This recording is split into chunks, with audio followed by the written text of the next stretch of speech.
cam phép tới chỉ cần tí ăn món gì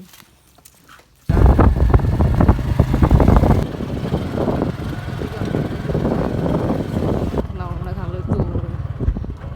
lòng phật tắc này tích cực hơi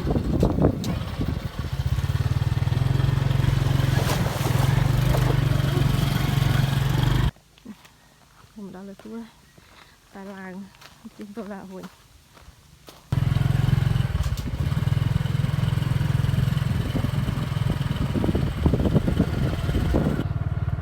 rồi thì do cái tiền nó không phải xoài đó là cái thấy nhà tầng ác này này thấy nhà tiền đây này đó nè đây này nè nè cái cái thì lấy cái đam cặp đi vô nó đây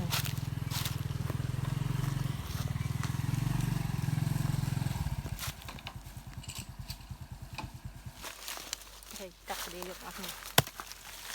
ủa cặp đội món xì rồi ô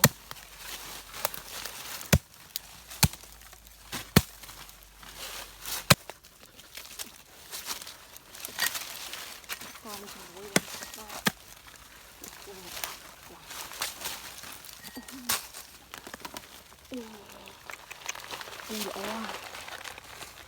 món xì protein ố này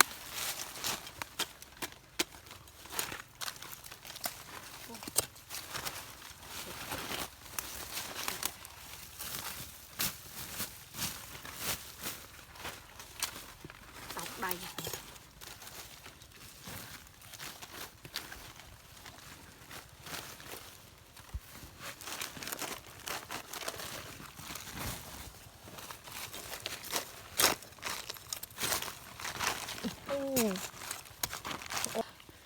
mất đốm đi sốt cả đi đâu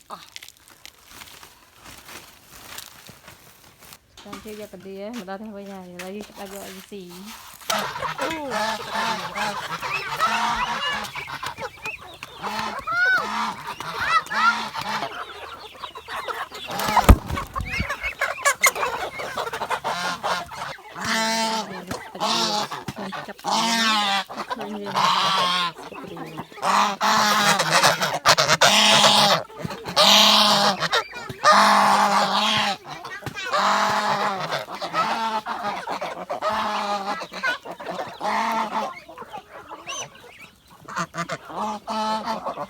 ini ke house đây cái gì